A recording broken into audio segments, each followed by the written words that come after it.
자, 수업 시작하겠습니다. 안녕하세요.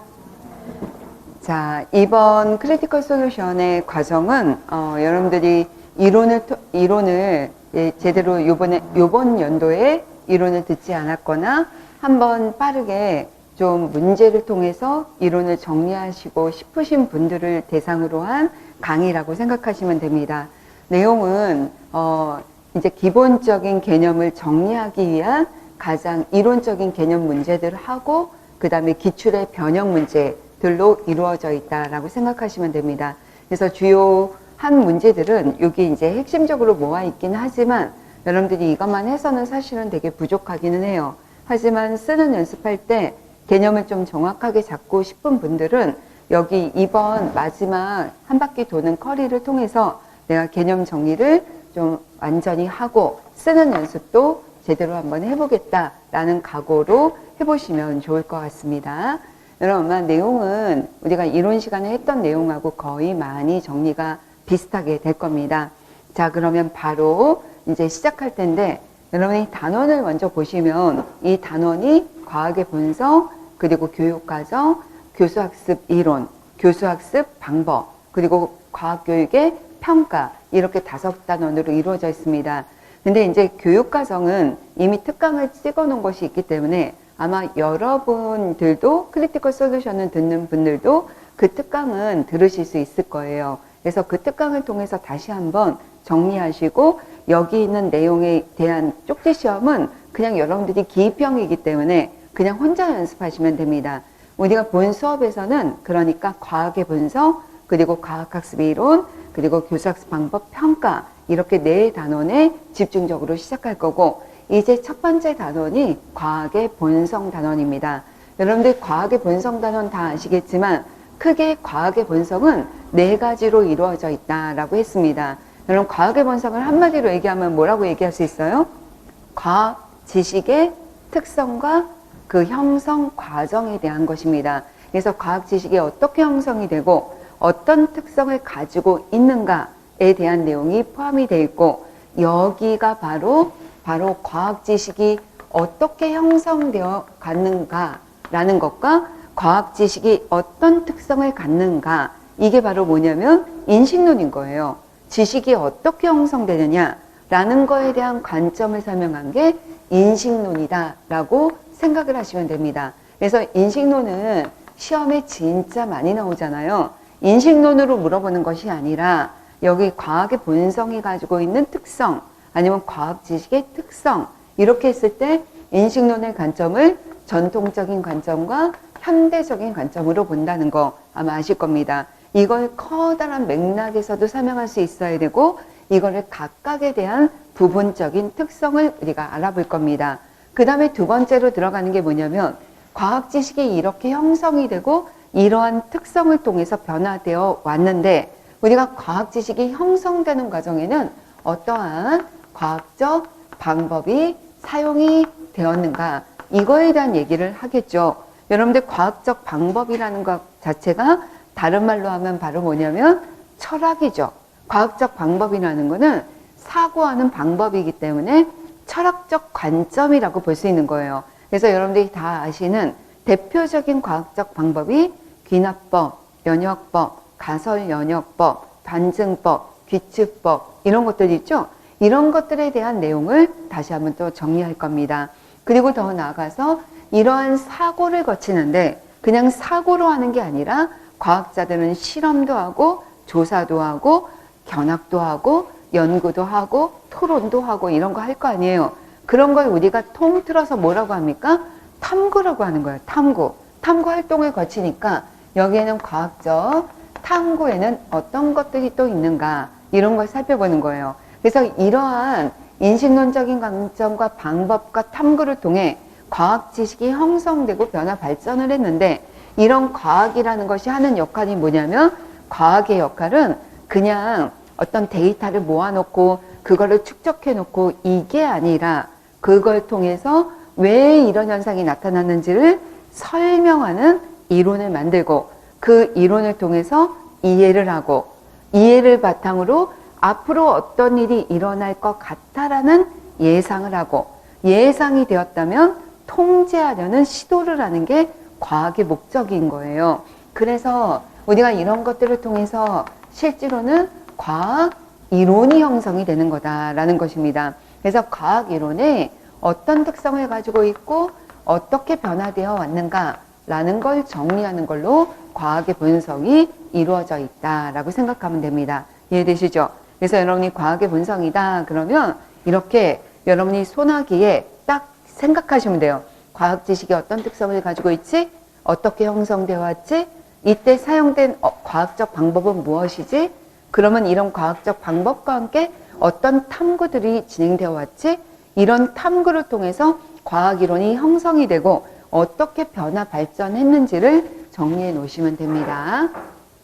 자, 그러면 우리가 첫 번째 파트인 우리가 여기 우리 그 각 파트마다 에센셜 프랙티스하고 그 다음에 이제 실전 모의고사처럼 여러분이 직접 해보시는 문제들이 있으니까 한 번씩 읽어보시고 그 다음에 와서 수업 듣고 내가 부족한 거 한번 채우고 그러면서 하시면 좋을 것 같아요. 여러분 이걸 하는 방법은 지금 수업을 들을 때는 해설지를 옆에다 두고 하시라고 말씀을 드렸지만 혼자서 할 때는 교육학이나 과교로는 그런 것 같아요. 여러분이 일단 문제를 보고 난 다음에 이걸 막 깜지 쓰듯이 막 논술을 쓰고 이럴 시간이 별로 없어요. 그러니까 여러분 머릿속에서 인출을 해오되 여기 빈 연습장 하나 놓고 거기다가 키워드들 해서 키워드를 쭉쭉쭉쭉 키워드만 쭉쭉 써내려가는 연습을 한번 해보는 거죠. 그리고 해설지도 한번 같이 맞춰보고 그리고 저랑 수업을 통해서 이걸 좀 글을 풍성하게 하는 연습을 하시면 좋을 것 같습니다. 자, 먼저 핵심 연습, 핵심 개념 연습을 먼저 들어가 보겠습니다. 1번을 보시면 과학 지식에 대한 전통 인식론의 관점과 현대 인식론의 관점을 비교해서 간단히 서술해라 라는 것입니다. 그래서 우리가 인식론에서는 전통적인 관점과 현대적인 관점 이렇게 나타납니다. 여러분들 해설에는 길게 써 있지만 여러분이 일반적으로 생각을 할 때 전통적이다 라고 했을 때 우리가 이론에서도 외운 것이 있습니다. 키워드가 뭐냐? 신념이자 증거이자 이것은 진리다 라는 것입니다. 그러니까 과학자들이 절대적으로 믿는 신념이자 그 다음에 객관적인 증거들이자 그 다음에 변하지 않는 절대 불변의 진리이다 라고 보는 것입니다. 현대인식론은 이것과 반대라고 생각하면 돼요. 그래서 신념이라고 이렇게 보지만 현대인식론은 각자가 생각하고 있는 그냥 각자의 주관적인 생각일 뿐입니다. 그래서 증거라는 것이 객관적인 증거라는 것은 없다라고 얘기합니다. 여러분 왜 객관적인 증거가 없냐면 우리가 현대인식론에서는 관찰의 이론 의존성이 있기 때문에 내가 어떤 베이스를 가지고 있느냐에 따라서 사물이나 현상을 볼 때 그걸 남들하고 똑같이 해석하거나 똑같이 보지 않는다는 것입니다. 그걸 생각하시고 진리가 아니라 언제든지 지식은 과학 지식은 한계를 지니고 있기 때문에 언제든지 변할 수 있다라는 가변성, 잠정성 이런 것들을 가지고 있다는 것입니다. 이거 기억하시겠죠? 그래서 현대인식론에서는 어떤 주관적인 개인의 생각이자 그리고 증거, 객관적인 증거가 있는 것이 아니라 누구나 관찰에는 한계가 있다는 것이고 그 다음에 절대불변의 진리가 아니라 이거는 언제든지 변화될 수 있는 잠정성을 가지고 있다. 이게 여러분이 가지고 있는 특성이어야 합니다. 근데 우리가 하나씩 줄치면서 보겠습니다. 해설지에서 보세요. 첫째, 우리가 철학으로 본다면 철학적 관점에서 본다면 합리적이다라고 바라본다라는 얘기입니다. 전통적 인식론에서는 합리적인 학문이라고 바라보는 거예요. 그거 1번이라고 써놓으세요. 그 다음에 두 번째, 여러분 여기에서의 전통적인 과학 철학은 절대론과 실제론의 배경을 두고 있다. 2번이에요. 절대론과 실제론이라는 건 뭐냐면 절대적이라는 절대 불변의 진리라든지 절대라는 것이 있다, 진리라는 것이 있다라고 믿는 거고 실제론이라는 것은 실제로 존재하는 것만 검증된 것만 믿겠다라는 것입니다. 그 이론적 배경을 두고 있으며 세 번째, 과학적 방법에는 귀납, 연역, 가설연역법 등을 제시했다라는 거죠. 물론 여러분 이게 현대인식론에서도 있지만 여러분 이걸 다른 말로 하면 전통적 인식론에서는 뭐라고 하냐면 전형적인 과학적 방법이 있다라고 생각한다는 거예요. 귀납이든 연역이든 가설연역이든 전형적인 방법이 있다라고 생각합니다. 또한 이러한 과학적 방법은 모두 객관적인 자료, 여러분 이거 주시고 절대적인 근거를 바탕으로 한 논리적인 추리다라는 것입니다. 그래서 귀납이나 연역이나 가설연역이 이런 걸 바탕으로 두고 있다라는 거죠. 4번이죠. 그래서 여기는 과학적 방법이 합리적인 학문이다라고 볼 수 있는 근거가 된다라는 것입니다. 이 5가지 배경이 있는데 여러분이 꼭 번호를 붙여서 외운다기보다는 우리가 한번 정리해봐요. 전통적 인식론의 관점에서 이 학문을 합리적인 학문으로 보는 거예요. 하지만 현대 인식론에서는 어떻게 보겠습니까? 주관적이니까 비합리적이게 되는 거예요. 반대로 생각하세요. 철학적인 관점에 뭐가 있었습니까?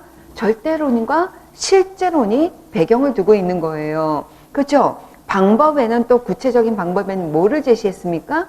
귀납이나 연역이나 가설연역 같은 전형적인 과학적 방법이 있다라고 생각하는 거예요. 이 베이스가 바로 뭐냐? 객관적인 자료나 절대적인 근거를 바탕으로 하고 있기 때문이다 라는 얘기입니다. 이해되시죠? 여러분 키워드만 우리 외워볼까요? 합리적이다, 그리고 절대론과 실제론, 귀납, 연역, 가설연역 같은 이거 전형적인 과학적 방법, 그리고 객관적인 자료와 절대적인 근거를 바탕으로 하기 때문에 합리적이다 라고 얘기하는 거예요. 이런 키워드들은 잘 연결해서 외워두세요. 그래서 이 사람들은 과학 지식은 신념, 진리, 증거이며, 아까 우리가 말했던 그거예요. 이게 신념, 내가 참이라고 믿는 것에 대한 신념, 그 다음에 증거, 객관적이고 절대적인 자료나 근거를 가지고 있고, 그 다음에 증거다. 그래서 진리다. 절대불변의 진리다. 라고 얘기를 합니다. 그래서 이게 요 내용들을 다시 한번 정리해 두세요. 자, 두 번째 현대인식론은 어떤 관점이냐 라고 했는데, 여러분 아까 약간 여러분 대칭적으로 한번 기억해 보세요. 아까는 합리적인 학문이죠. 하지만 합리적인 게 아니라 여기서는 비합리적인 게 되는 거예요. 왜 비합리적이냐 그러면 거기 나와 있지만 주관적이고, 아까 말씀드렸지만 주관적인 생각이에요.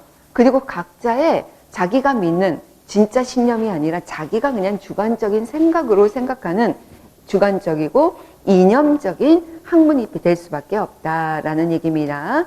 첫째. 두 번째, 과학 이론이라는 것은 어떤 절대적이고 객관적인 근거가 아니라 그 당시의 사회적 환경이나 가치관에 가장 잘 어울리는 것만 살아남고 진화 과정을 통해서 바뀌게 된다라는 겁니다. 그래서 우리가 이것과 관련된 큰 특성이 바로 다른 말로 뭐라고 그래요? 사회성이라고 얘기하는 거예요. 그러니까 그 당시 많은 사람들이 보편적으로 믿는 이런 것이 바로 과학의 사회성이다 라고 볼 수 있는 것 중에 하나입니다. 그래서 왜 발달하느냐? 그 당시에 문제를 가장 잘 해결하는 과학 이론이 바로 발달하게 된다라는 것입니다. 그래서 과학은 사회적 변화와 학문적 발달에 따라 함께 발달하는 비합리적인 학문이다. 이렇게 볼 수 있는 거예요. 그래서 결국 아까는 절대적이고 실제론이다 그랬지만 여기에서는 뭐라고 하면 되냐면 비합리적이고 주관적이고 이념적이다. 순서가 이게 똑같지는 않지만 여러분이 이렇게 생각하면 되고, 방법에 귀납법, 연역법, 가설연역법이 있었지만 여러분 여기는 그러면 귀납법 안 되냐? 아니요, 됩니다. 귀납도 되고 연역도 되고 가설연역도 되지만 여기는 특이한 게 모두 들어가요. 전형적인 과학적 방법만 있는 것이 아니라 좀 전에 얘기했던 뭐가 들어가요? 그 당대 사람들이 보편적으로 믿는 것이에요. 그게 바로 사회성이라는 게 들어가는 겁니다. 올해 사회성 시험에 나왔죠? 사회적 방법이 과학적 방법으로 되는 게 요번에 시험 문제 나왔잖아요. 그러니까 그런 것이 바로 이 현대인식론의 특성이다라는 거예요. 그래서 따라서 거기다가 줄치세요. 과학 지식은 자연현상을 설명하기 위해 사회적 합의를 통해 구성한 설명 체계이다.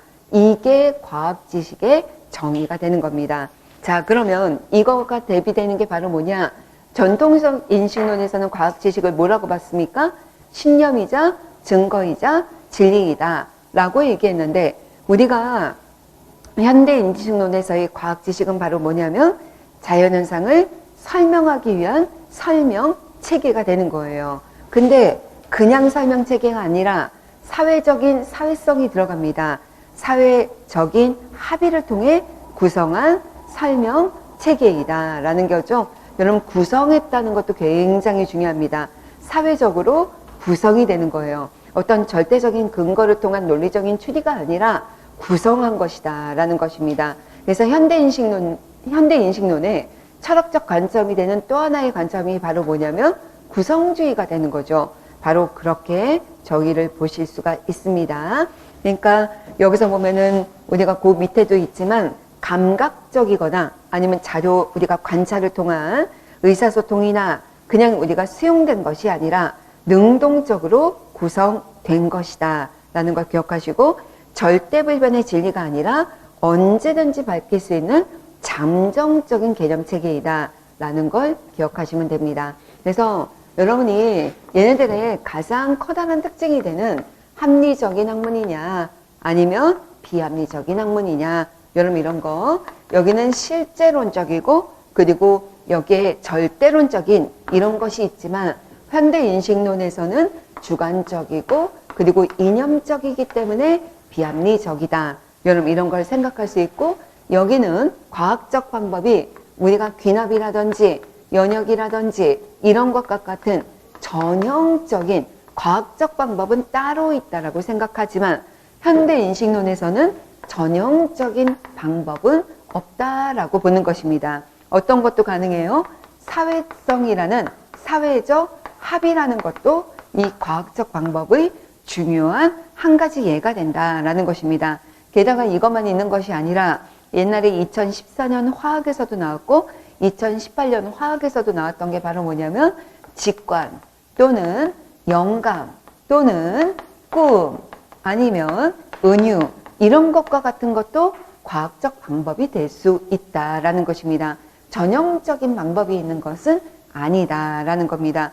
아까 우리가 얘기했던 절대불변의 진리가 아니라 언제든지 변할 수 있다라는 거를 기억하셔야 돼요. 여러분, 이게 내 머릿속에서 제가 이걸 자꾸 반복해서 해드리는 거는, 항상 문제를 읽을 때 인식론적인 관점은 전통 아니면 현대예요.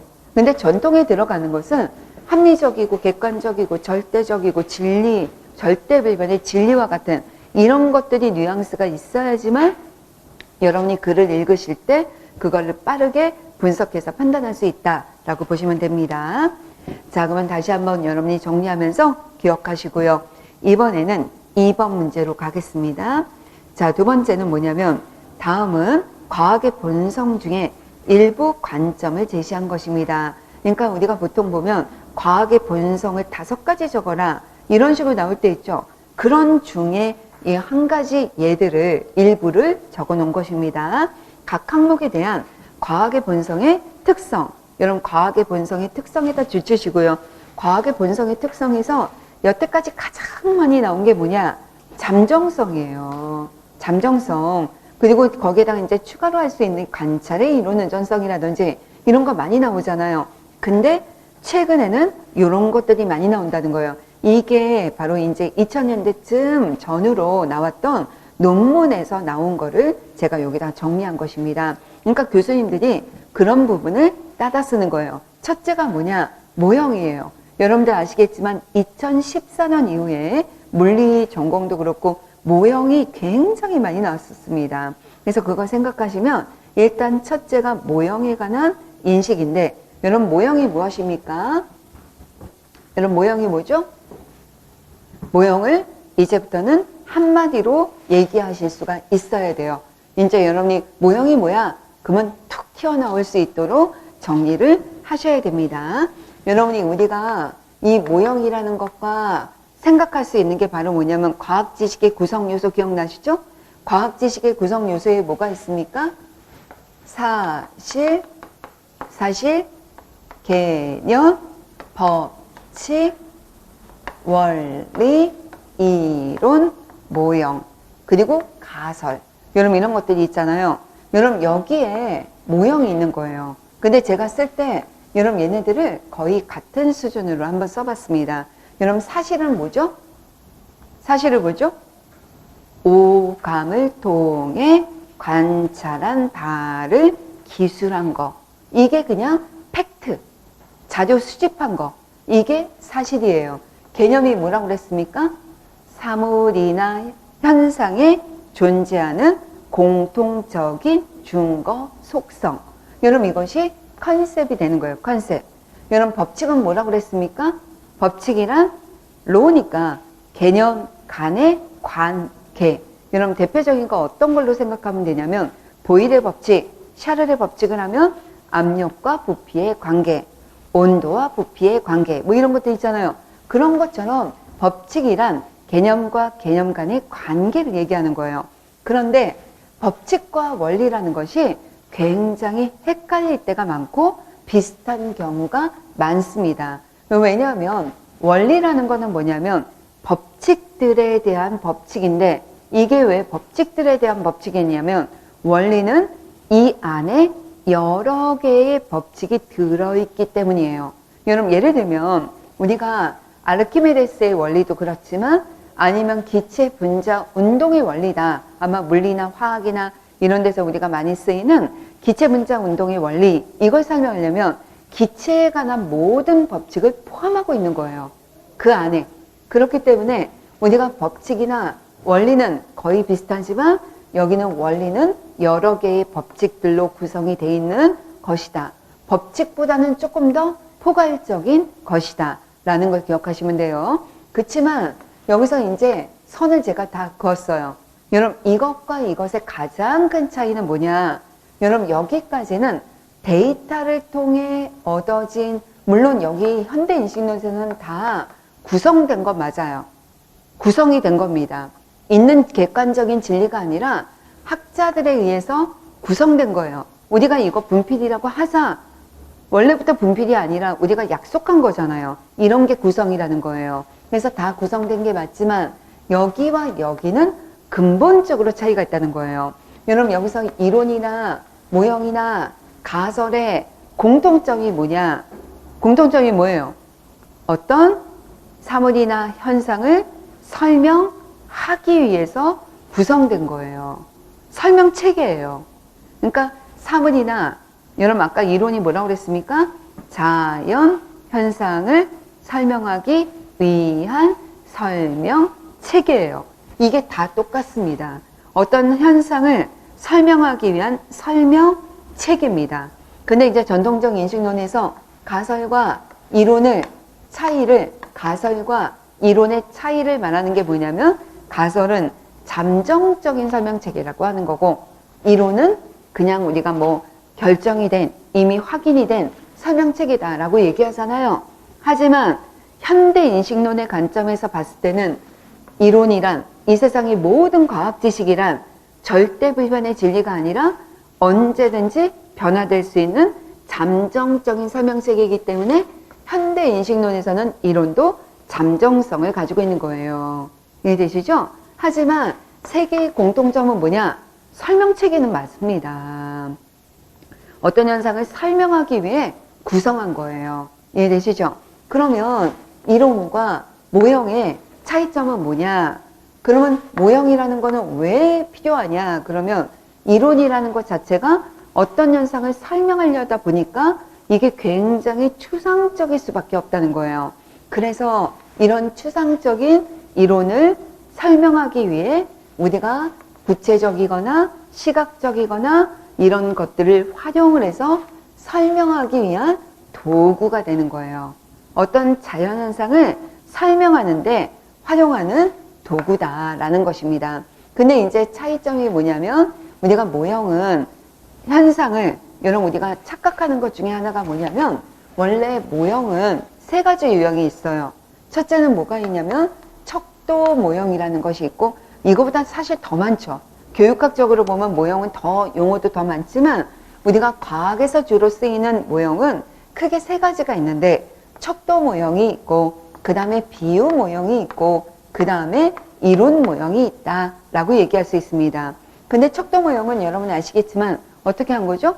그냥 크기를 아주 줄이거나 지구과학에서 우주에 관한 행성들을 척도를 아주 축소를 해서 여기다가 갖다가 10cm로 만들던 아니면 50cm로 만들던 그렇게 한 게 척도 모형이 되는 거예요. 아니면 우리 안에 있는 여러분 생물 같은 데서 많이 쓰이는 우리 몸에 있는 인체기관이나 이런 것들을 비슷하게 만들어 놓거나 아니면 그거를 확대시키거나 이런 것들이 척도 모형이다 라는 것입니다.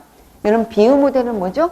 비유 모델이라는 것은 어떤 현상을 설명하기 위해 유사성을 대응시킬 수 있는 그런 어떤 구체적이고 시각적인 사물이나 현상을 이용해서 활용한 게 설명하려고 하는 게 비유 모델이다 라고 보시면 되고요. 이론 모델이라는 건 뭐냐면 어떤 현상을 설명하는 데 필요한 이론적인 모델을 활용하는데 예를 들면 가장 대표적인 게 원자 모델 같은 거죠. 원자라든지 분자라든지 이런 것들이 바로 이론이다. 이론적인 모델이다 라고 생각하시면 됩니다. 그래서 이런 것들이 바로 어떤 현상을 설명하기 위한 도구로서 설명하기 위한 도구로서 사용이 되는 게 모형이다 라는 것입니다. 모형은 여러분이 잘 아시는 시험에도 굉장히 계속해서 많이 나왔던 게 우리가 원자 모델의 변천을 가장 많이 쓰잖아요. 예를 들면 돌턴의 원자설이라든지 아니면 톰선의 건포도 푸딩 모형이라든지 아니면 우리가 그냥 대표적으로 이 과교론을 풀다 보면 많이 나오는 것 중에 러더퍼드의 우리가 행성 모형 이런 거 있잖아요. 태양계 모형, 태양계 모형이라든지 여러분 이런 것들 있죠. 이런 것들이 대표적인데 이런 모형이라는 것은 결국 과학자들이 어떤 현상을 설명하려다 보니까 창의적으로 상상력이나 창의력에 의해서 구성되고 있는 거다라고 보시면 됩니다. 그래서 우리가 모형과 관련해서는 어떤 특징을 외우셔야 되냐면 첫째, 이 원자 모형이 과학적 모형의 대표적인 예다. 그런데 과학적 모형은 실제 여러분 이것의 모습을 정확히 묘사한 것이 아니다라는 것입니다.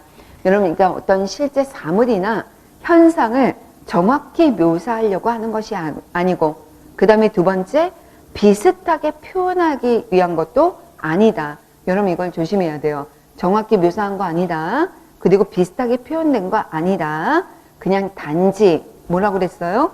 현상이나 실험이나 현상을 설명하기 위해 과학자의 상상력과 창의성에 의해 만들어진 것입니다. 라는 거예요. 그래서 제가 예전에 어떤 학교에서 수업을 할 때 한번 샤를의 법칙을 비유를 통해서 한번 만들어 볼래? 그랬더니 어떤 학생이 어떤 모둠에서 어떤 비유를 만들었냐면 무슨 춤추는 카페에 갔는데 이 춤추는 카페에서 신나는 음악이 나오니까 사람들이 엄청 막 신나게 춤을 추고 아주 느린 음악이 나오니까 천천히 춤을 췄다. 그런 얘기를 하면서 바로 온도가 높은 게 신나는 음악이라고 생각하면 그럴 때 분자들은 신나게 춤추는 것처럼 굉장히 운동성이 활발하고 충돌도 많을 거다. 이런 식의 어떤 그런 비유를 만들더라고요. 근데 실제 그게 현상을 똑같이 묘사하는 거냐? 그럴 수 없다는 거예요. 왜냐하면 우리가 원자를 본 적이 없습니다. 우리가 분자를 본 적도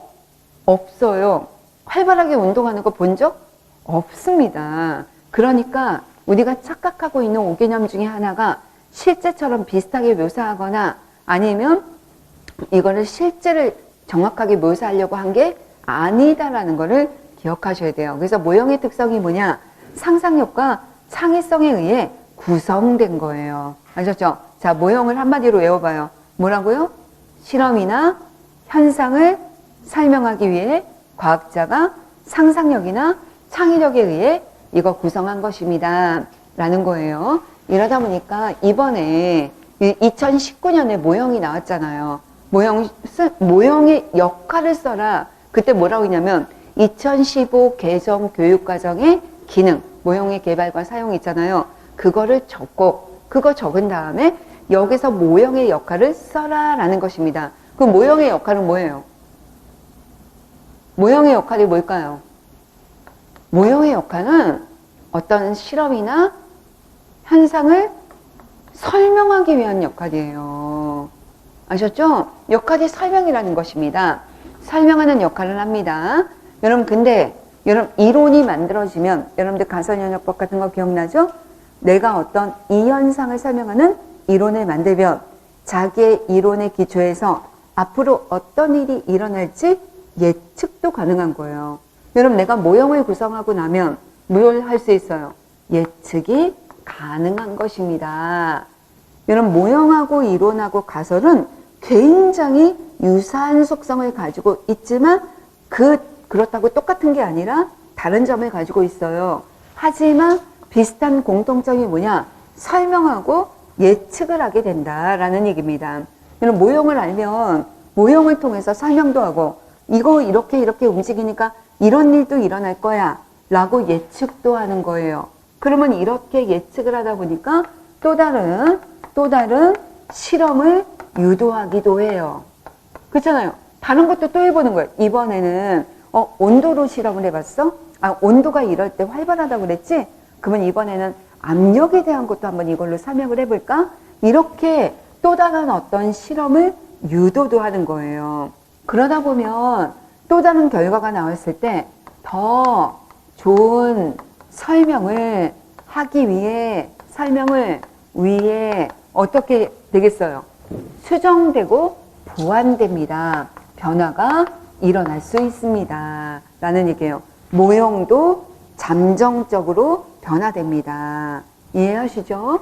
여러분 그리고 나서 이게 바로 얘가 잠정성을 가지고 있다는 거예요.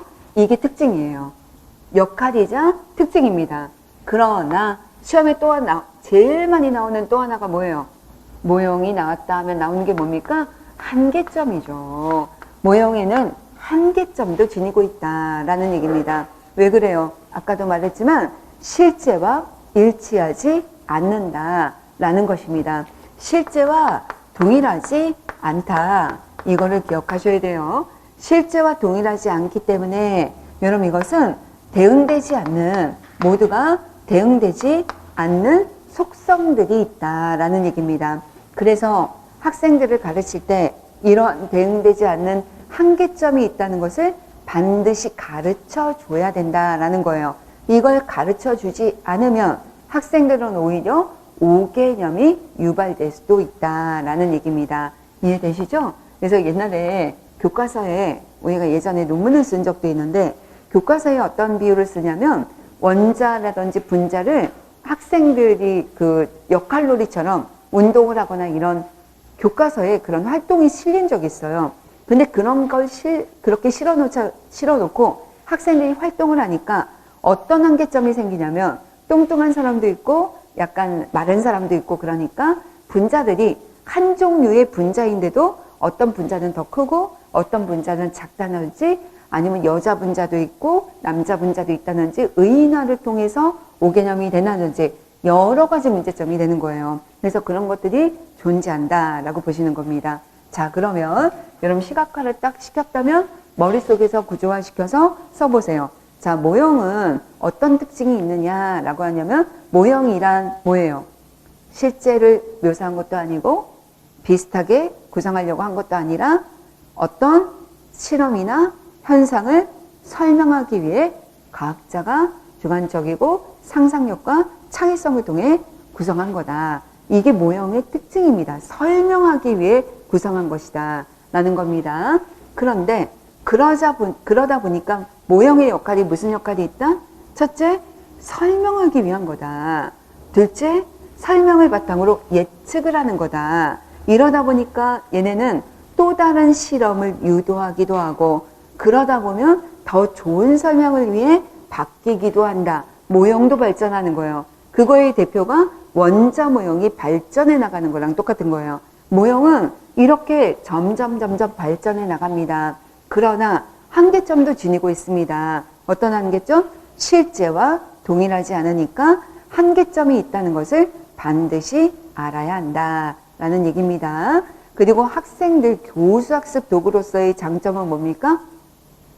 모형을 활용할 때 여러분 이거는 연구자들한테는 이렇게 또 다른 실험을 유도하고 또 더 좋은 설명을 위해서 변화 발전하죠. 학생들을 위한 교수 학습 도구로서는 모형이 어떤 장점이 있습니까? 장점이 뭐예요?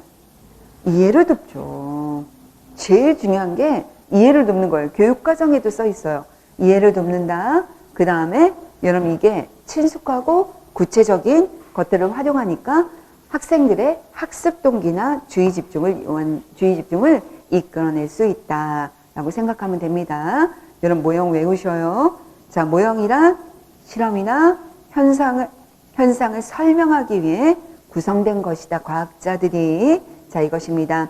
자, 두 번째입니다. 과학 지식의 잠정성 얼마나 많이 나옵니까? 자, 과학 지식의 잠정성은 여러분들 쓸 수 있죠. 뭐냐면 과학 지식은 한계를 지니고 있기 때문에 언제든지 변화 가능하다. 여러분 이런 식으로 자기가 문장을 만들어 놓으면 돼요. 제가 말한 이 문장은 기출되었던 문장입니다. 아마 기출 문제를 푸셨던 분은 아실 거예요. 그런데 그것과 더불어 첫째 줄에 줄쳐 놓으세요. 거기 뭐라고 했냐면 과학 지식은 견고하여 쉽게 변하지 않지만 변할 수 있다. 여러분 이게 되게 중요한 특성인데 쉽게 변하지 않지만 이게 무슨 뜻이냐면 과학 지식은 안정성도 가지고 있다는 거예요. 여러분 그 안정성이 여러분 학생들의 5개념도 안정성을 가지고 있는 거 아시죠? 학생들의 5개념도 매우 안정적인 거예요. 하지만 변화 가능하다라는 걸 기억하셔야 됩니다. 그래서 언제 변하느냐? 자, 여기도 줄칠까요? 새로운 증거로 인해 기존 이론이 수정되거나 1번. 두 번째, 새로운 시각이나 기준으로 자료를 새롭게 해석함으로써 이렇게 두 가지 방법이에요. 여러분 이거 시험에 그대로 나왔던 거 기억나십니까? 문장이 살짝 바뀌어서 나온 거예요. 자, 여기 보면 여러분 지식의 변화는 뭐랑 비슷해요? 과학사에서 과학 지식의 변화 과정은 학생들의 개념 변화 과정과 유사합니다. 그러면 첫째, 이러한 개념 변화는 새로운 증거로 인해 수정되거나 이 새로운 증거라는 것이 R2가 먼저 나와서 R2, 변칙 사례가 나오면서 기존 이론이 수정되거나 두 번째, 새로운 시각이나 기준으로 인해 라고 했는데 이거는 뭐하고 관련이 있냐면 기술의 발달. 여러분 과학기술이 발달돼서 현미경이 더 이게 배율이 높아지고 여러분 레졸루션이 너무 좋아지고 이러면 예전에는 못 보던 걸 볼 수 있단 말이에요. 그러니까 새로운 시각이 생기고 새로운 기준이 되니까 자료를 새롭게 해석하기 때문에 기존 이론이 바뀌는 경우가 많다라는 얘기입니다. 근데 실제 과학 지식에서는 기술의 발달 때문에 바뀌는 경우가 굉장히 많았죠. 생물도 그렇고 지구과학에서도 그렇습니다. 라고 보시면 됩니다. 그래서 잠정성을 기억하시면 됩니다. 자, 외워볼까요? 잠정성은 두 문장으로 기억할 수 있는데 첫째, 과학 지식은 한계를 지니고 있기 때문에 언제든지 변할 수 있다. 둘째, 과학 지식은 쉽게 바뀌지는 않지만 변할 수 있다. 이 두 문장을 함께 기억하세요. 그 다음에 우리가 과학 지식의 변화 과정은 크게 두 가지가 있다. 첫째, 뭔가 새로운 증거가 나타나서 변하거나 두 번째, 어떤 새로운 시각이나 기준으로 이것을 해석하다 보니까 변하는 경우가 있더라. 이렇게 볼 수 있습니다. 자, 세 번째요.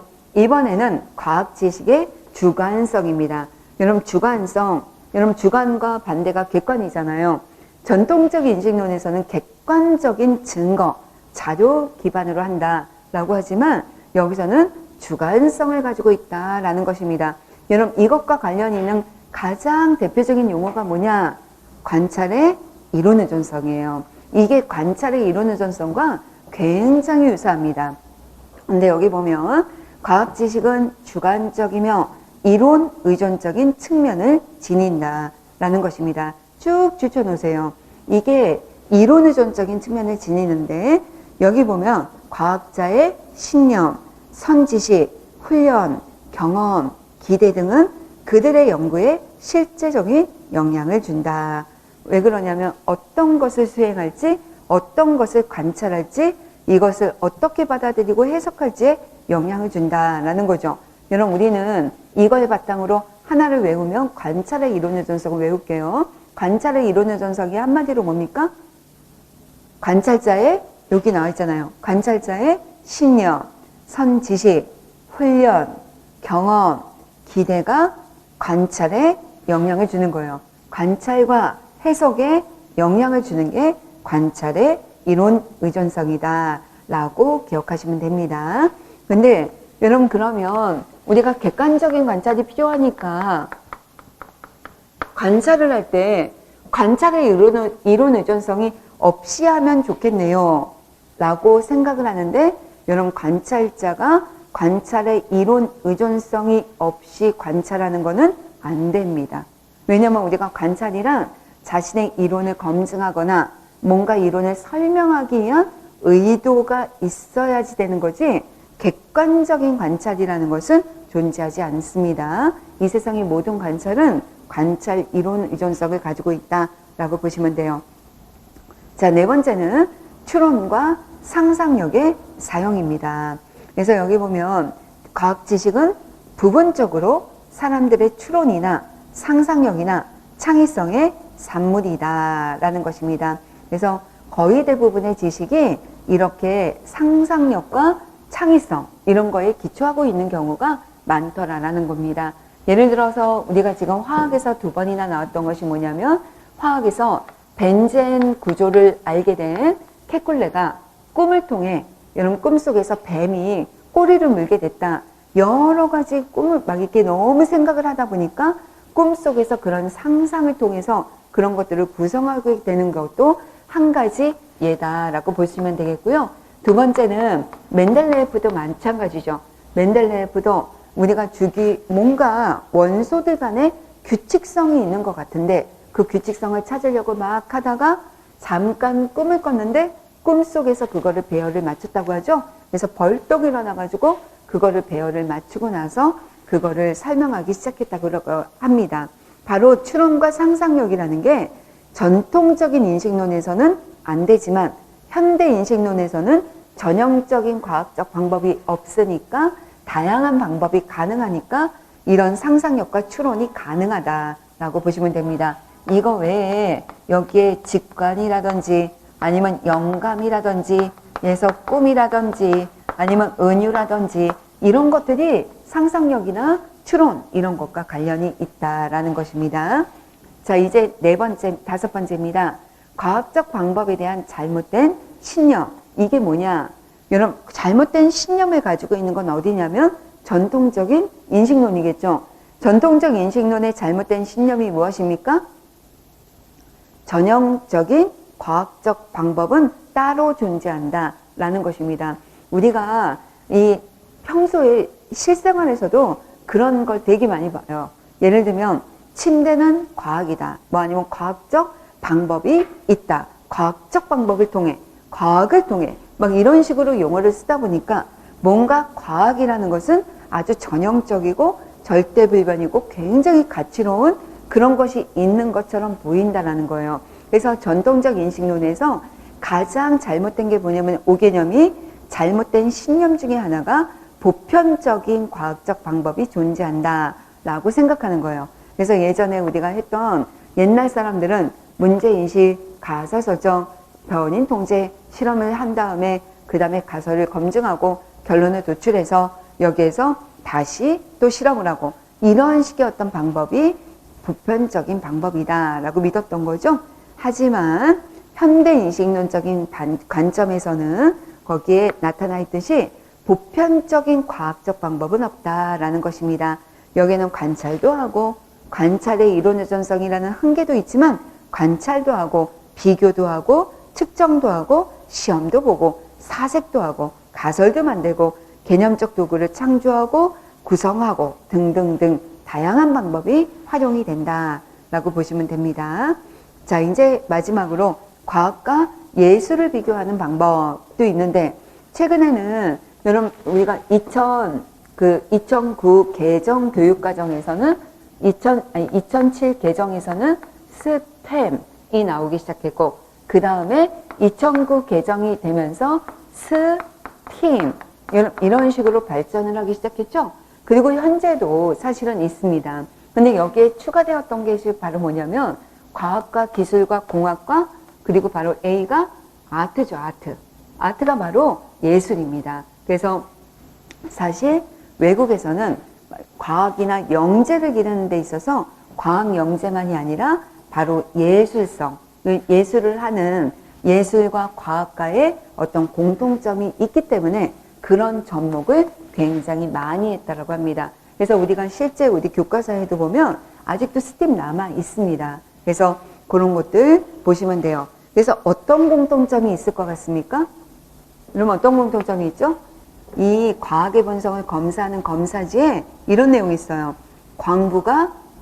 과학 지식은 광부가 금을 캐내듯이 발견하는 것이다 라는 것이 맞느냐, 아니면 작곡가가 음악을 작곡하는 것과 같이 창조하는 것이다. 어느 쪽이 현대인식론이죠?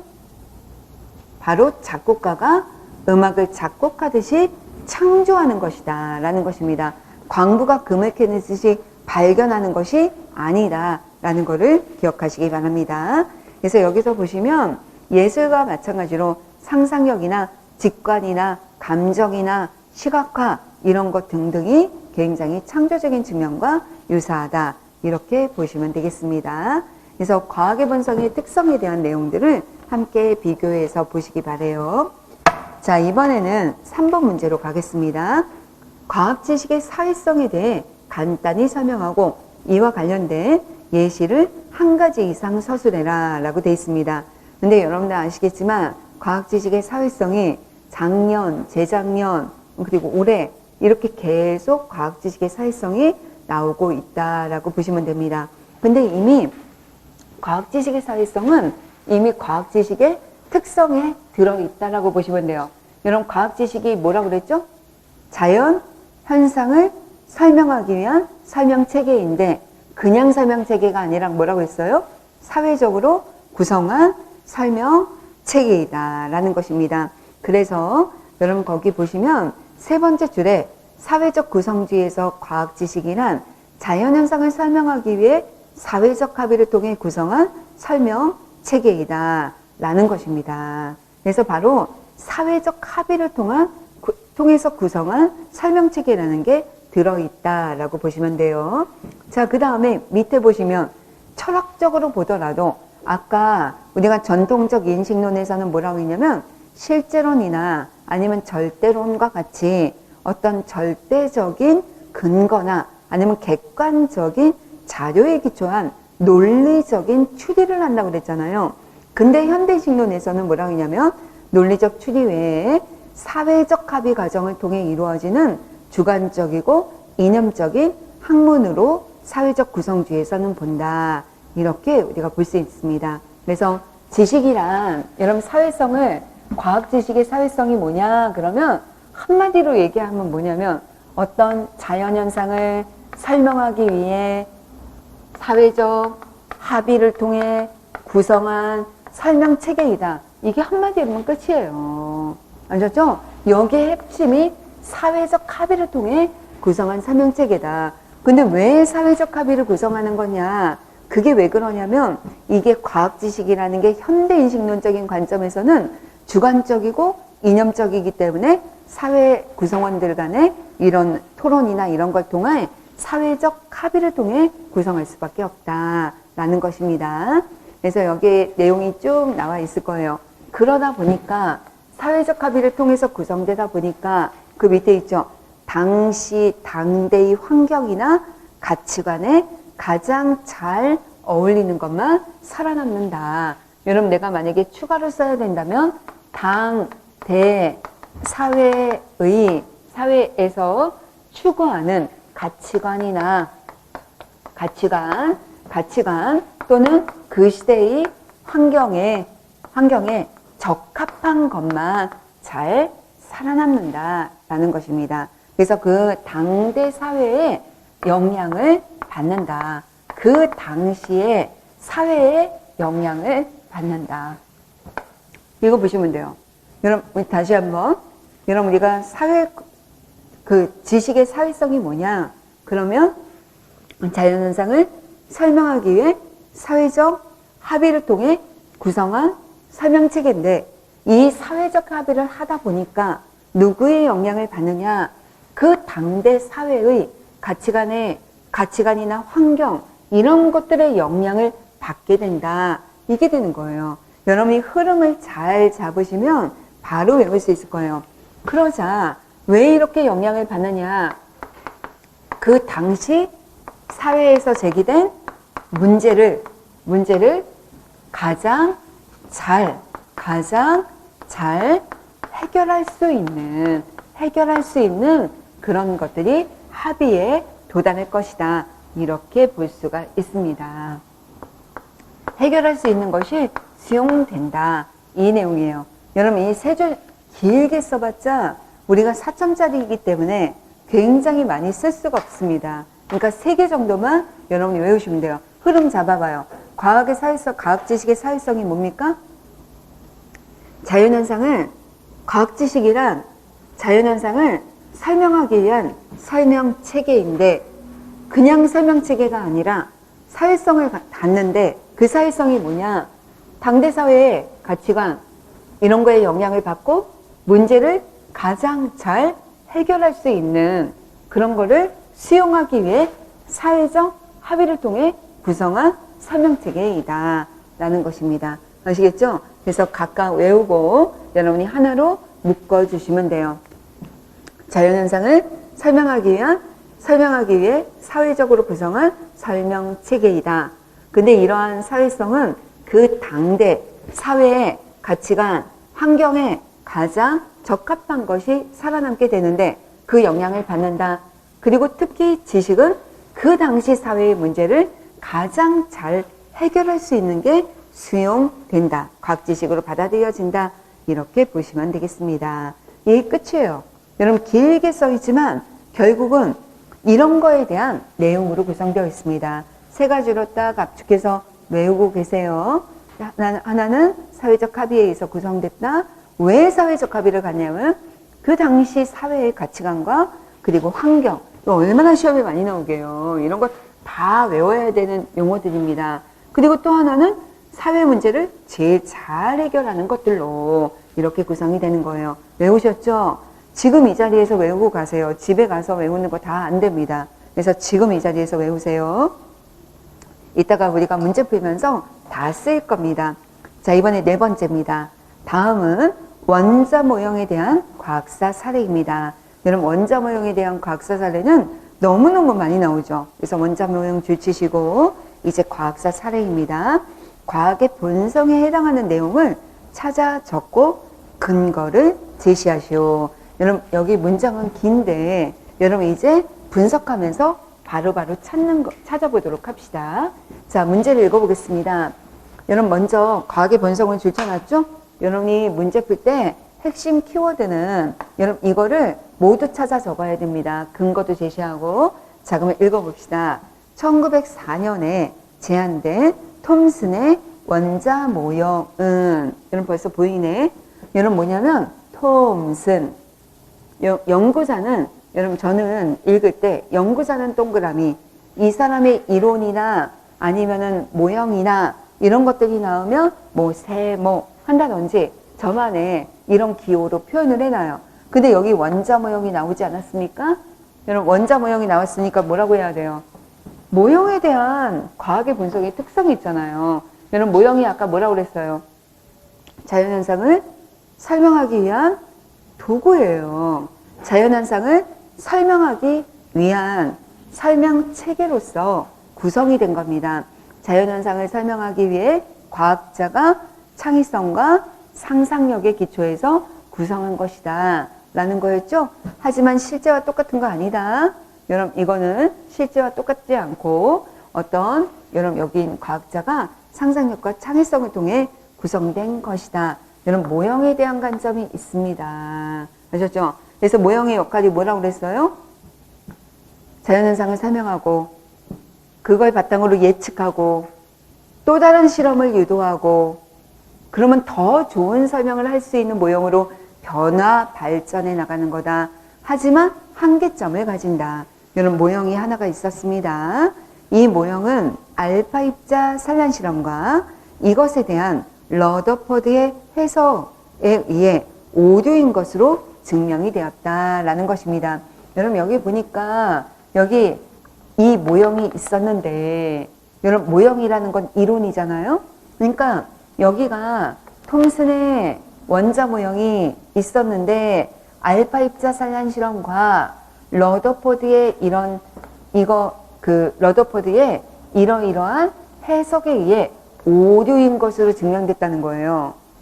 여러분 그러면 여기는 이론인데 이게 얘네들 때문에 오류로 증명이 됐잖아요.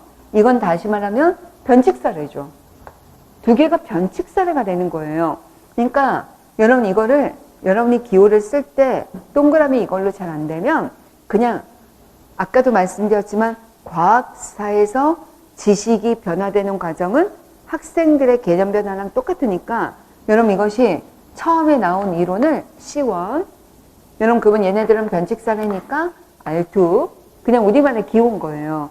그냥 이것이 R2다 라고 생각할 수 있습니다. 그래서 여러분 얘네들이 증명되었다라는 것입니다. 이거죠. 자, 러더포드의 해석은 원자에 대한 러더포드 모형으로 발전하였다라는 것입니다. 여러분 러더포드의 해석이 여러분 또한 러더포드의 또 다른 모형으로 발전되었다라는 겁니다. 그래서 얘가요 이렇게 발전되는데 또 다른 이론 여러분 이게 C1 프라임 라고 한다든지 아직은 과학 개념이라는 게 딱 떨어지진 않았으니까 여러분 계속적으로 발전이 되고 있다라는 거예요. 그런데 이 러더포드 모형의 핵심이 뭐냐? 여러분 아까 여기 줄 치셨습니까? 괄호 안에 보면 러더포드의 해석이란 양전하가 원자의 중심에 있고 아주 작은 영역을 차지하는 핵을 이루어야 한다라는 주장인 거예요. 여러분 원자가 중심에 있고 이거를 본 적이 있나요? 본 적 없습니다. 근데 러더포드가 모형에 대한 인식도 되지만 이렇게 해석을 했다는 거예요. 과학자의 상상력과 추론이 들어있는 설명도 됩니다.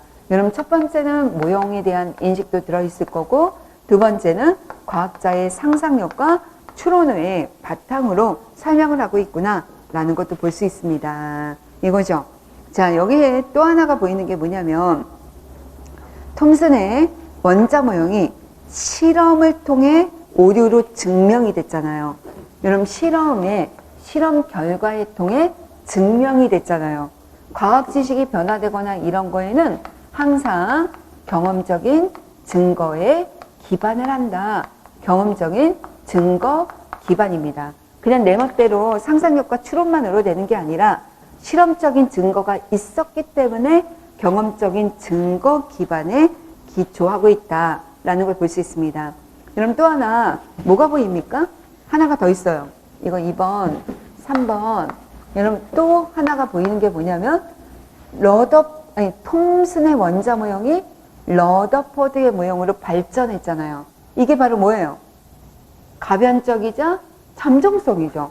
과학 지식의 잠정성이 보이게 됩니다. 이걸 볼 수 있죠? 그러나 이 모형은 고전 전자기 이론으로는 설명할 수 없는 문제를 가지고 있었다라는 겁니다. 원래 고전 전자기 이론이 그 당대의 이전에 양자역학이 되기 전에 이론이었던 거죠. 근데 그 이론으로 설명할 수 없었다. 고전 전자기 이론에 의하면 회전 운동하는 전자가 전자기파를 방출을 해서 에너지를 방출하면 궤도 반경이 감소해서 결국 원자는 붕괴된다라는 얘기였다. 그래서 여기에 보면 이런 원자 모형에 대한 고전 전자기 이론으로는 또 설명할 수 없는 한계점이 또 따로 있었다라는 것입니다. 그랬더니 보어는 1913년에 또다시 보어라는 사람이 나왔죠. 이런 변칙 사례가 나타나니까, 설명할 수 없는 사례가 나타나니까 1913년에 안정성을 조건으로 설정함으로써, 안정성을 조건으로 설정을 함으로써 이 문제를 해결했다. 이런 문제를 해결했다. R2를 해결한 것입니다. 근데 여기는 논리적 추론에 의해서가 아니라 조건 설정을 통해 문제를 해결한 것임에도 불구하고, 당시 과학계는 러더포드의 모형 대신에 보어의 모형을 받아들였다. 여러분 여기 뭐가 보입니까? 당시 과학계는 받아들였다. 여러분 이거죠? 여러분 당시 과학계, 여러분 과학계가 받아들였으니까, 여기는 과학계가 있었으니까 사회성도 존재하는 거예요. 사회성도 있지만 여러분이 보시면 여기에 받아들였다라는 내용이 있죠. 여러분 받아들였다는 얘기는 여기 뭘 이룬 거죠? 사회적 합의입니다. 여러분 사회성하고 사회적 합의하고, 물론 사회적 합의가 사회성 커다란 거 안에 들어가지만, 여러분 사회적 합의하고 사회성은 똑같은 게 아니에요. 아무데나 사회적 합의 쓰고 아무데나 사회성 쓰면 안 됩니다. 그래서 여러분 여기에는 사회성도 있고 사회적 합의도 있어요. 왜냐하면 과학 지식이, 사회성이라는 건 과학 지식이 과학자 사회를 통해 구성되는 측면, 사회적 합의를 통해 구성되었기 때문에 과학 지식의 사회성을 가지고 있다라고 보시면 됩니다. 그래서 사회적 합의를 통해 과학 지식이 구성됐다라는 과학 지식의 사회성, 이거를 볼 수 있습니다. 그래서 여기에 5가지 정도도 우리가 이렇게 쓸 수가 있겠죠. 그리고 또 하나는 뭐냐면 여섯 번째로 쓸 수 있는 게 이 문장에서 지금 뭐랑 했냐면 논리적 추론도 아니고 단지 조건 설정을 통해 안정성의 조건을 설정했을 뿐만인데 이걸 통해서도 문제를 해결했다라는 거잖아요. 여섯 번째, 이게 보편적인 과학적 방법만 있는 것이 아니라, 과학적 방법이 있는 것뿐만 아니라 이런 조건 설정과 같은 이런 걸 통해서도 이게 지식을, 어떤 문제를 해결할 수 있다. 여기까지도 가는 게 가능합니다. 근데 보통 뭐 6개까지 쓰는 건 아니잖아요. 그러면 항상 여러분 이게 프라이어티가 높은 거, 약간 중요도가 높은 것부터 모형이라든지 상상력 추론, 잠정성, 사회성, 이거 기반이잖아요. 경험적 근거 기반, 이 5가지는 시험에 진짜 많이 나오는 거니까 이 정도는 찾아서 쓸 수 있어야 된다. 이렇게 보시면 되겠습니다. 그런데 이제 문제는 여러분 이걸 그냥 쓰는 게 아니라, 여러분이 시험을 쓸 때 제가 답에는 잠정성, 주관성 뭐 이런 식으로 써놨지만 그게 아니라 여러분은 문장으로 써야 될 거 아니에요. 여러분 과학 지식의 잠정성이 있다 그러면 어떻게 쓸 거예요? 과학 지식은 한계점을 지니고 있기 때문에 언제든지 변할 수 있다는 잠정성을 가지고 있다. 그걸 어디서 볼 수 있다? 톰슨의 모형이 러더포드의 모형으로, 그리고 보어의 모형으로 변화, 발전한 것에서 찾을 수 있다. 문장이 이렇게 쓰는 거예요. 아셨죠? 그걸 쓸 때 문장으로 쓰는 거를 잊지 마시기 바랍니다. 마찬가지로 과학 지식은 경험적 증거에 기반을 하고 있다. 어디서 볼 수 있느냐? 여기 톰슨의 모형이 이런 실험을 통해 여기에서 검증이 되면서, 오류로 증명이 되면서 이런 다른 모형으로 발전한 데서 볼 수 있다. 이런 식으로 쓰는 거예요. 아셨죠? 그리고 과학 지식은 과학 이론은 매우 추상적이기 때문에 이렇게 어떤 현상을 설명하기 위한 모형을 활용할 수 있다라는 거예요. 근데 이 모형을 활용할 수 있다는 것 자체가 모형에 대한 인식을 하고 있다는 것입니다. 어떤 현상을 설명할 때 모형을 도구로서 활용하고 있다. 이런 문장들을 앞에 있는 것과 연결시켜서 여러분이 반드시 문장으로 만드시기 바랍니다. 자, 우리 한 문제만 더 풀고 잠깐 쉬어볼게요. 여러분 이제 5번입니다. 다음은 유전 개념의 발달에 관련된 과학사 사례입니다. 유전 개념 붙여놓고 생물이신 분들은 유전 오늘 가서 또 다 찾아보시기 바랍니다. 자, 그런데 문제가 길죠. 1번입니다. 이 지문에서 과학의 사회성에 해당하는 내용을 찾아 적으세요. 그랬습니다. 자, 그러면 가번부터 보겠습니다. 1850년대 대부분의 사람들은 부모의 형질이 섞여서 자손의 형질로 유전된다는 혼합설을 믿고 있었다. 여러분 이거 올해도 또 나오지 않았습니까? 2020년에도 시험 문제 또 나왔잖아요. 이게 몇 년에 한 번씩 계속 나옵니다. 그러면 이 부분만 나왔지 또 다른 부분 또 나올 겁니다. 근데 여러분 여기 벌써 보이네. 대부분의 사람들은 부모의 형질이 섞여서 자손의 형질로 유전된다는 혼합설을 믿고 있었다라는 거잖아요. 그러면 대부분의 사람들이 믿었다. 여러분 이거 자체가 사회적 합의예요. 대부분의 사람들이 믿었다. 그러니까 사회적 합의를 통해 혼합설이라는 것이 지식으로 구성이 되는 거나 마찬가지입니다. 그래서 여기에 바탕을 두고 있는 게 뭡니까? 우리가 어떤 자연현상을 설명하기 위해 과학 지식이란 자연현상을 설명하기 위해 사회적 합의를 통해 구성한 설명 체계라는 것을 보여준다. 어떤 유전현상을 설명할 때 많은 사람들이 믿었잖아요. 사회적 합의를 통해서 이걸 확실하게 믿었다라는 얘기입니다. 이 무렵 멘델은 브루노 농협협회 회원이 되었다라는 거죠. 자, 여기도 여러분 여기 5번에 이 첫 번째 문장에서도 대부분의 사람이 믿고 있으니까 사회적 합의를 통해서 구성된 설명체계라는 것도 첫 번째 사회성이 있는 거예요. 그렇죠?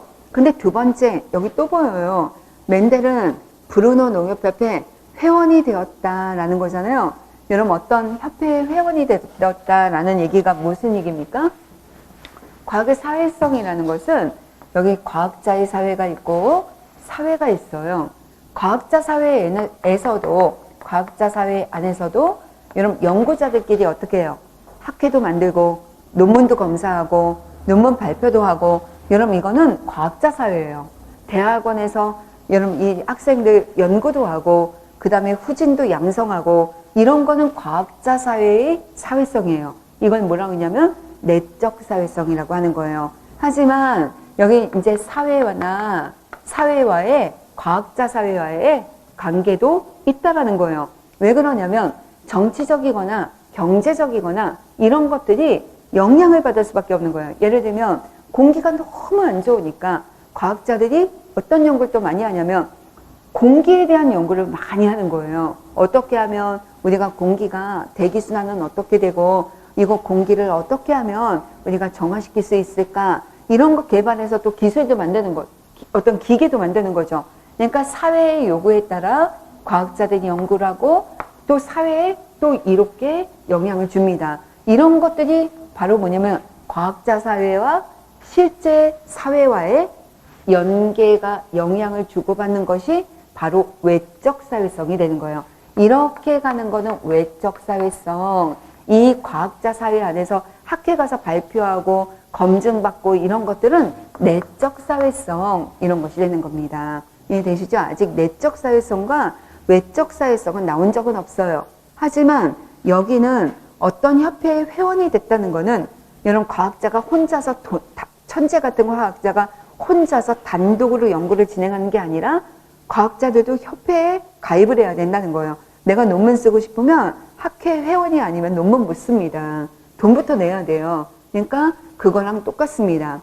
그 다음에 이 협회의 가장 큰 이슈는 그래서 여기가 두 번째예요. 여러분 여기 가입했다. 여기도 사회성입니다. 그 다음에 두 번째는 이 협회의 가장 큰 이슈는 식물 교배의 경제적인 측면이었다. 농부들도 농작물의 품종을 개량하는데 관심이 많았다. 이에 멘델은 세대 간 형질이 어떻게 되는지 알아보기 위한 연구를 시작했다. 여러분 여기 뭐가 보여요? 경제적인 측면이나 아니면 농업은 농부들이라고 나왔잖아요. 농부들은 과학자가 아니잖아요. 그러니까 농부들의 관심사나 이런 것 때문에 실제로 품종 개념이나 이런 것들 유전현상을 연구하기 시작한 거예요. 연구자가 이 연구를 하게 되는데 영향을 미치는 이슈죠. 사회적 이슈가 과학계 연구에 영향을 미치고 있다라는 것도 찾아볼 수 있습니다. 그래서 가에서만 사실 있어요. 그래서 이 세 가지를 여러분이 쓰실 수 있겠습니다. 자, 이제 두 번째입니다. 위의 지문을 과학적 방법의 측면에서 분석하세요 라고 했습니다. 여러분 과학적 방법이라고 그랬잖아요. 뭐가 떠올라요? 여러분 한때 여러분이 보시면 문제도 계속적으로 약간 유행을 타요. 근데 말씀은 드렸지만 우리는 아까 과학적 방법이라는 것은 바로 사고 방법이랑 똑같은 거예요. 근데 이러한 과학적 사고 방법이라는 것은 다시 말하면 철학적인 거예요. 과학 철학적인 관점이다 라고 볼 수 있습니다. 그래서 시험에 나올 때 한때는 과학 지문에 포함된 과학적 방법을 써라 이렇게 나오다가 몇 년 전에 다시 최근에 여러 번 나왔던 게 철학적 관점을 써라 이렇게 나왔던 거 기억나세요? 그래서 과학적 사고나 과학적 방법이나 과학 철학적 관점은 사실은 일맥상통하는 거다 라고 생각하면 돼요. 예를 들면 과학적 방법에 귀, 나, 법이라고 하면 이거 사고로 바꾸면 뭐가 됩니까? 귀납적 사고가 되는 거예요. 철학적 관점으로 써라 그러면 뭐라고 쓰면 돼요? 귀납 주의라고 쓰면 되는 거예요. 이해되시죠? 근데 이게 일맥상통한다는 거예요. 연역도 마찬가지입니다. 연역법, 연역적 사고, 연역주의, 가설연역법, 가설연역적 사고, 가설연역주의 이런 게 되는 겁니다. 가설연역주의라는 건 없지만 가설연역법을 대표적인 과학적 방법으로 내세운 철학적 관점이 뭐예요? 반증주의예요. 반증주의. 그렇잖아요. 그래서 이런 것들이 대표적인 예다라고 보시면서 과학적 방법의 측면에서 분석해나 다 찾아보라는 겁니다. 우리가 자 찾아보겠습니다. 여러분 가는 사회성이 주로 있었으니까 나에서부터 보겠습니다. 멘델은 둥근 씨만 계속적으로 생기는 순종완도와 주름진 씨만 계속적으로 생기는 순종완도를 교배시켰을 때 F1 세대에서 둥근 씨만 나오는 결과를 얻었다. 여러분 여기에 뭐가 보입니까? 여러분 실험을 했더니 둥근 씨만 이라고 했잖아요. 둥근 씨만 계속 나왔다라는 거죠. 이거 반복하고 있는 거예요. 뭔가 규칙성이 보이기 시작하는 겁니다. 귀납이 보이기 시작해요. 그리고 이 F1 세대의 완도를 자가 수분시켰을 때 F2 세대에서 여기 5474개의 둥근 씨와 이만큼의 주름진 씨를 얻었다라는 것입니다. 여러분 여기까지도 또 여러분 여기 둥근 씨, 여러분 여기는 주름진 씨, 여러분 우리가 중학교 때 이거 되게 많이 배웠잖아요. 둥근 씨 뭐 이렇게 하잖아요. 여기 근데 F1 세대 이거를 또 자가 수분을 시켰더니만 여러분 여기에서 둥근 씨와 주름진 씨가 그랬더니 이 자손에게서는 둥근 씨와 주름진 씨가 3대 1로 나왔더라. 여러분 근데 여기는 실험을 통해서 얻은 거잖아요. 계속 실험을 반복했더니 이걸 얻었다라는 것입니다. 여기에는 뭐가 있습니까? 귀납이에요. 귀납적인 거예요. 왜? 관찰했더니 항상 그 순종인 두 개를 했더니 여기에 한 가지만 나오더라. 그 F1에서. 그리고 F1을 또 자가수분 시켰더니만 이렇게 나오더라. 규칙성을 발견한 거죠. 그래서 특수한 사실로부터 특수한 사례들로부터 규칙성을 발견해서 일반화된 진술을 하는 게 바로 귀납입니다. 귀납. 아셨죠? 그래서 귀납이 나왔습니다. 그랬더니 그는 왜 이런 유전현상이 나타나는지 의문을 가졌습니다. 라고 했어요. 여러분 여기 보니까 왜 이런 현상이 나타났는지 의문을 가졌습니다. 우리가 이런 거를 뭐라고 그래요? 요번에 또 다 나왔더구만요. 요즘에는 이제 또다시 용어를 한동안은 이 용어를 시험 문제 자체에서는 쓰지 않다가 또다시 나오는 게 뭐냐면 이 용어를 뭐라고 그래요? 인과적 의문이라고 하는 거예요. 인과적 의문이요.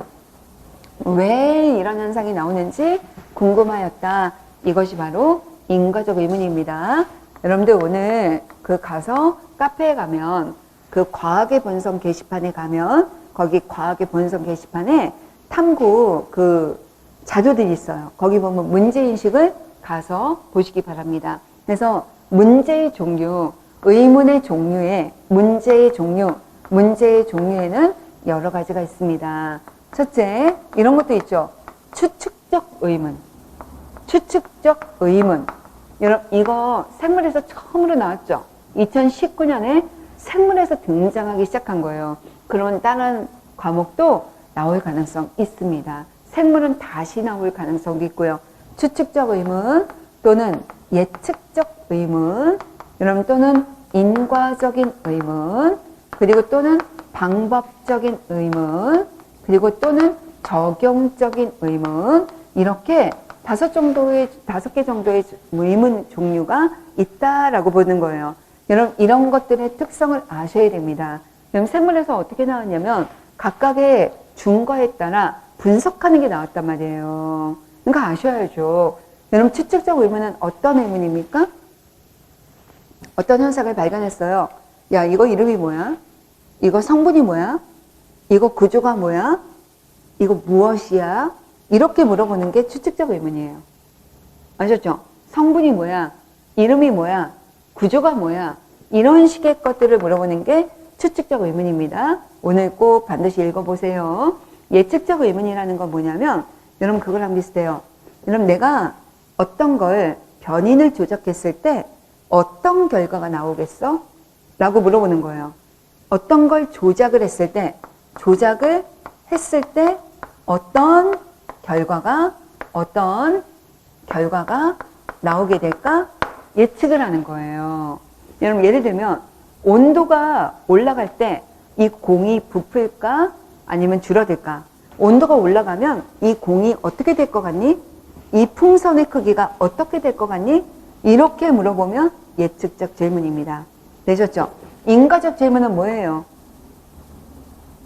나왔잖아요. 왜? 라는 거예요. 왜 이런 현상이 나타났는지에 대한 질문입니다. 여러분 아시죠?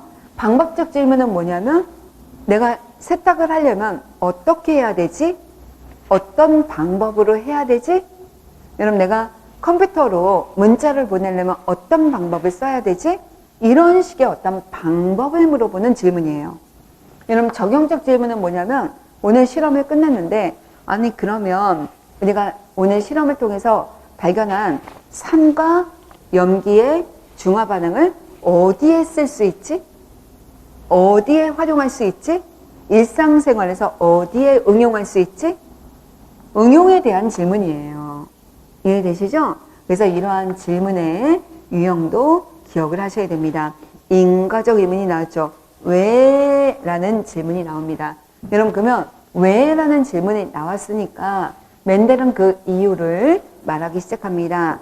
결정소, 오늘날의 유전자를 상징하는 알파벳 기호로 설명했습니다. 여러분 이렇게 하면서 AA 이렇게 해서 쭉 설명을 쭉 했습니다. 이거죠.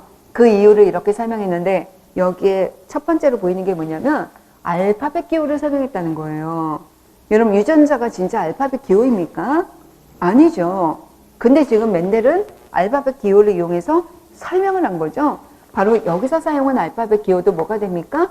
모형이 되는 거예요. 모형. 아셨죠? 이렇게 기호를 설명하니까 설명하기가 훨씬 더 이해하기가 수월해졌다라는 얘기입니다. 자, 근데 여기서 보이죠? 왜? 라는 질문에 대해 답을 해요. 여러분, 왜? 라는 질문에 대해 답을 하는데 여러분, 멘델이 설명하기를 자기가 그동안 알고 있는 자기의 선 경험, 선 지식 이런 것들의 기초에서 설명을 하는 거예요. 이런 걸 우리가 뭐라고 합니까? 여기에 뭐가 있어요? 귀추법이 있는 거예요. 귀추적 방법 또는 귀추법이 있습니다. 라는 거죠. 귀추법은 뭐예요? 어떤 인과적 의문을 현재의 인과적 의문을 우리가 어떤 유사한 경험 상황을 빌어서 설명하는 건데 그게 유사한 경험 상황만 있는 것이 아니라 현재의 인과적 의문을 자신의 선 지식, 선 경험의 기초에서 설명하는 게 바로 귀추법이다 라고 볼 수 있습니다. 그래서 이제 다시 기출법이 등장하기 시작했어요. 여러분 2017년, 8년에 귀납법이 그렇게 많이 나오더라고요. 2018년, 19년 해가지고 귀납법 계속 나오다가 기출법이 19년, 20년 해서 또 나오기 시작했습니다. 원래 기출법이 더 굉장히 중요합니다. 그래서 이렇게 여러분이 정리를 좀 해주시기 바랍니다. 우리가 첫 시간에 한 게 사실은 굉장히 중요한 내용이에요. 여러분 다시 한번 보시면 그냥 전통적 인식론 머릿속에 쭉 떠올라야 돼요. 합리적이고 절대적이고 실제론에 기초하고 있고, 그렇죠? 객관적인 증거, 절대적인 근거에 의한 논리적인 추리에 의한 신념, 증거, 진리, 여러분 이런 것들이다라는 겁니다. 한마디로 그냥 외우세요. 자꾸 반복해서. 하지만 우리가 현대 인식론적인 관점을 보면 비합리적인 학문일 수밖에 없다. 왜 그러냐면 주관적이고 이념적이니까 라는 것들이 들어가고, 과학적 방법도 그렇게 전형적인 것만 있는 것이 아니라 다양한 방법이 가능하다. 여러분 이런 것들, 그리고 변화될 수 있다라는 관점, 이런 것들을 기억하시기 바랍니다. 앞으로 요 몇 문제 더 과학의 분석에 대한 문제를 풀어보도록 하겠습니다. 자, 그러면 잠깐 쉬었다가 다시 하겠습니다.